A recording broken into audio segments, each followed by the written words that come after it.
नमस्कार मंडळी, तुमचं पुन्हा एकदा स्वागत आहे खूप दिवसानंतर वरदचे पुन्हा ब्लॉग्स या एका एपिसोडमध्ये। तर मी आज आलो आहे गुहागरला आणि गुहागरला सुद्धा ओसरी या होमस्टेमध्ये आज मी राहायला आलोय। याच्या आधी सुद्धा मी इथे येऊन बरेच वेळा राहिलोय आणि आज मी इथे का आलोय तर मागच्या 1.5 वर्षापूर्वी आलेलो आणि तेव्हा मला हे प्रचंड आवडलेलं आणि मी तुम्हाला सुद्धा दाखवलेलं आणि तुमच्या कमेंट्स सुद्धा येतात की तुम्हालाही खूप आवडतंय। पण मागच्या 1.5 वर्षामध्ये इथे यांनी किती बदल केलेत। इकडचा क्लीनलीनेस 1.5 वर्षापूर्वी जेवढा होता तेवढाच आत्ता सुद्धा आहे का नाही हे आपल्याला आज बघायचं आहे। इथे काय काय सोयी आहेत, काय काय मिळतं हे मी तुम्हाला सगळं या व्हिडिओमध्ये सांगणार आहे। तर व्हिडिओ पूर्ण बघा आणि बघूया काय काय। तर माझ्या समोरच सुंदर असा समुद्र आहे, पूर्ण निळं पाणी आणि सोनेरी वाळू असा सुंदर असा। मागेच या बाजूलाच मागच्या बाजूला समुद्र आहे। थोड्या वेळाने आपण तिकडे सुद्धा जाऊया, पण त्याच्या आधी मी तुम्हाला दाखवतो ओसरी हे एक निसर्गरम्य असं होमस्टे नक्की कसं आहे ते। चला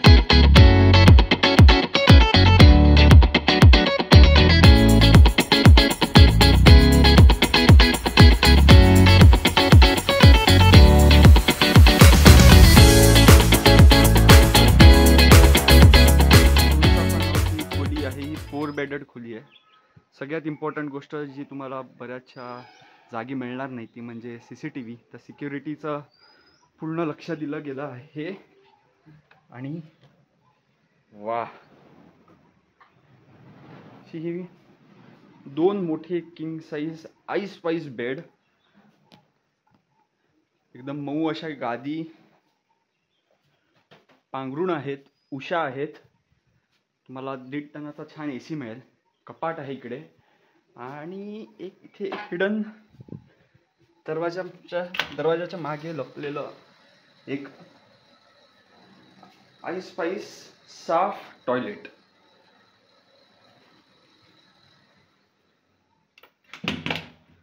टीव्हीची सुविधा ते मागे खिडकीतनं तुम्हाला छान असा इथे बॉयलर दिसेल जो खूप कमी जागी आपल्याला दिसतो। तर मागे जाऊन बघूया बॉयलर कसा आहे आणि मागच्या बाजूला नक्की व्ह्यू कसा मिळतो।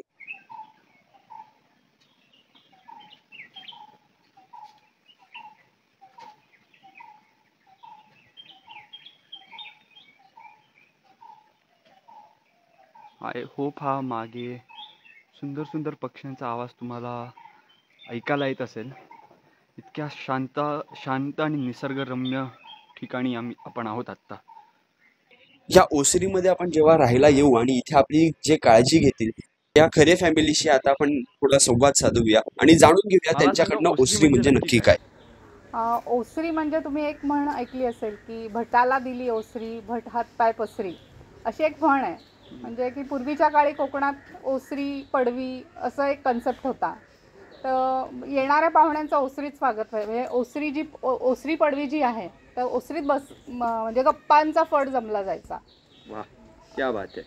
तर इकडे आपल्याला काय काय फॅसिलिटीज आहेत आणि इथे काय काय प्रकारच्या खोली अवेलेबल आहेत। जशी आता आपण एक बघितली ती 4 लोकांची होती, 4 बेडची होती। हां, आता ओसरीचं कन्सेप्ट म्हणजे बीच साईडला आमच्या 5 रूम आहेत, तिथे डबल बेडच्या 2 आहेत, 3 बेडच्या 2 रूम आहेत आणि एक 4 बेडेड आहे। आणि त्या सगळ्या AC, त्या सगळ्या आमच्या 10 रूम आहेत टोटल।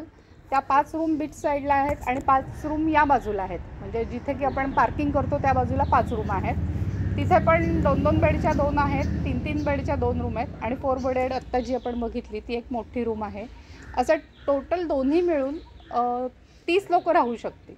मोठा ग्रुप आला किंवा फॅमिली, आमच्याकडे बऱ्याचदा फॅमिली येते, गेट टुगेदर होतं, तर त्यांच्यासाठी 30 लोक तुम्ही आरामात राहू शकाल।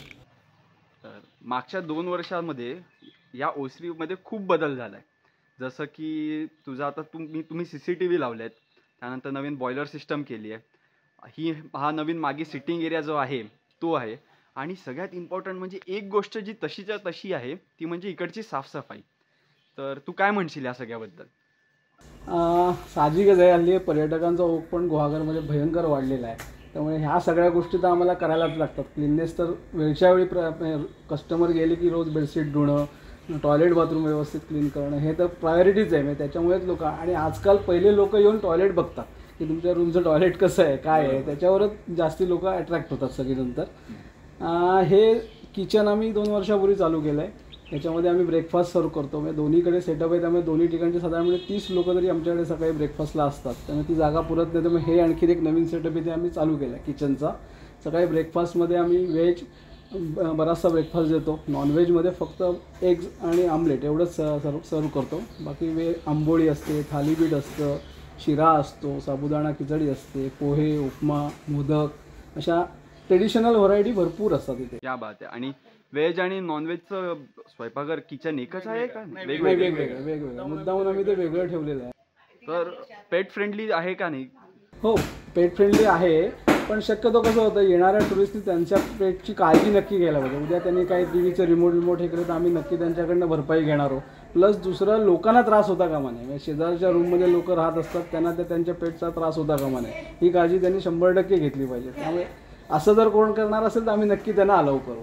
मागच्या वर्षीपेक्षा इथे आता आम्ही नवीन बॉयलर्स बघतोय काही, जसं तुम्ही म्हणालात CCTV आपण नवीन लावलेत. त्याच्यानंतर जेवणाची सुविधा किंवा नाश्ता करता इथे अजून सिटिंग एरिया आपण अजून वाढवला आहे. त्यानंतर हे पण नवीन झालेलं आहे, तुम्ही बघितलं असाल तर. जाळी आणि हे आता ह्याच्यावर वेली चढतील, म्हणजे पावसात अजून खूप छान ह्याचा लुक. ओके, अजून काय काय अजून दाखवते ना या तुम्हाला. इथे आम्ही हे 2 नवीन झोपाळे बसवलेले. वा. तर हे 2 नवीन झोपाळ्यांचं सुद्धा आता ॲडिशन झालं आहे मागच्या 2 वर्षांमध्ये. वा, सुंदर. तर आपल्यासोबत काही पाहुणे आहेत.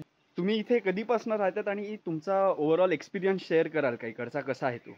नक्की. आज सकाळी चेक इन केलं आम्ही आणि खूपच छान प्रॉपर्टी आहे. मला खूपच आवडली. सगळ्यात आवडणारी गोष्ट म्हणजे नारळाची बाग आणि त्याच्याच बाजूला असलेलं स्टे आणि इकडून जाणारी अशी वाट आणि डायरेक्ट किनारा गुहागरचा. तर ते खूपच छान आहे. आणि इथे छान बसायला वगैरे सोय आहे, छान झुला आहे, वरती नारळाची झाडं आहेत. एवढ्या दुपारी सुद्धा आम्ही इथे छान वॉक करत होतो. खूपच छान वाटलं. शांत, निवांत, खूप वारा आहे. तर तुम्ही तुमच्या मित्रमंडळी आणि परिवारांना ही प्रॉपर्टी नक्की रेकमेंड कराल, बरोबर? Yes, thank you. तर आत्ता आपल्यासोबत आहेत वैभव, जे इकडचे मॅनेजर सुद्धा आहेत. ह्या अख्ख्या ओसरीला खरे फॅमिलीसोबत त्यांना मदत करतात पूर्ण मॅनेज करायला. तर नमस्कार वैभवजी. नमस्कार. तर तुम्ही इथे किती वर्षापासून काम करताय? 7 ते 8 वर्ष मी इथे काम करत आहे. वा. आणि काय सांगाल तुम्ही ओसरीबद्दल? तुम्ही काय सांगाल? सांगायचं म्हटलं तर आमचे जे ओनर आहेत मनीष खरे साहेबांनी आम्हाला पहिले सांगितलेलं आहे की सर्वात महत्त्वाचा उद्देश म्हणजे जेव्हा आपण हे कामकाज करत असताना महत्त्वाचं म्हणजे स्वच्छता असणं गरजेचं आहे. ते नेहमी पहिलं आम्हाला प्रत्येकाला सांगून ठेवलेलं असतं आणि ते कामकाज मी प्रत्येकाकडून, आमच्या स्टाफकडून नेहमी करत घेत असतो. अगदी रूम करायला म्हटलं तर सुद्धा आमच्या मावशी आहेत, त्यासुद्धा अगदी मनापासून रूम क्लीन वगैरे करत असतात. आणि खरोखरच त्याप्रमाणे आम्ही महत्त्वाचं म्हणजे स्वच्छतेकडे जास्त लक्ष केंद्रित केलेलं आहे सर्वांनी. ओके, धन्यवाद. थँक्यू सो मच वैभवजी. नमस्कार काकू, काय नाव तुमचं? रुपाली. आणि रुपाली काकू, तुम्ही इथे किती वर्षापासून काम करतायत? 30 वर्ष झाली. 30 वर्ष? बाप रे. आणि इथे आता ओसरीमध्ये तुम्ही काय करतात? बोला. थालीपीठ बनवते, चटणी बनवते. अच्छा, मी ऐकलंय की तुमची थालीपीठं इकडची खूप स्पेशल आहेत. सगळ्यांना जे कोण येतात त्यांना तुमची थालीपीठं आवडतात का? हो, त्यांना आवडतातच. ही बाजू जाते ओसरीकडे आणि या बाजूला आहे आपला असा लाजवाब असा समुद्र. चला तुम्हाला आता मी समुद्र दाखवतो. एकदम असा प्रायव्हेट बीच बघा, लाजवाब असा समुद्र आहे.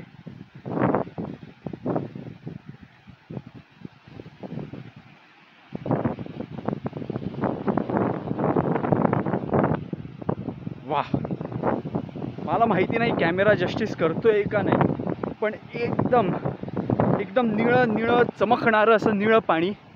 वाह, लाजवाब. अतिशय स्वच्छ हा समुद्र आहे. पण तुम्ही बघाल तर इथे कुठेही तुम्हाला प्लॅस्टिकचा, काचेचा कचरा कुठेही दिसणार नाही. बघा. तर अशी आहे ही आपली ओसरी. अतिशय सुंदर, एकदम घरासारखंच फिलिंग देणारं, पण घरापासून लांब आणि एखाद्या निसर्गरम्य शांत अशा ठिकाणी ही जागा आहे. आणि इथे आल्यावर मी तुम्हाला नक्की एक गोष्ट सांगेन की तुम्हाला मनाची शांतता ही खरंच जाणवेल. जो काय आपला रोज ऑफिस, घर, बाकी गोष्टी, काम आणि तणाव असतो ह्याच्यातनं तुम्हाला नक्की आराम मिळेल, मला खूप फ्रेश वाटेल. तर मी तुम्हाला इथे ओसरीला यायला नक्की रेकमेंड करेन. आणि हे मी 1.5 वर्षानंतर इथे आल्यावर पुन्हा सांगतो, तर इथे राहायला नक्की या. ओसरीचे नंबर्स मी ह्या व्हिडिओच्या डिस्क्रिप्शनमध्ये लिहिले आहेत, तर ते तुम्ही बघू शकता. त्यांना कॉल करून तुम्ही बुकिंग अवेलेबिलिटी, कॉस्टिंग आणि ह्या सगळ्याबद्दल त्यांच्याशी डिस्कस करू शकतात. तर जर तुम्ही गुहागरला येत असाल तर ओसरीमध्ये राहायला विसरू नका. ह्या जागेला नक्की एकदा व्हिजिट करा आणि होत असेल तर इकडे एकदा राहून सुद्धा जा. तर बस आजच्या व्हिडिओमध्ये एवढं. हो, तुम्हाला जर हा व्हिडिओ आवडला असेल तर एक व्हिडिओला लाईक नक्की करा. आणि जे कोणी मित्रमैत्रिणी गुहागरला राहणारे आहेत किंवा गुहागरला फिरायला जाणार आहेत त्यांच्यासोबत हा व्हिडिओ नक्की शेअर करा. चला, धन्यवाद.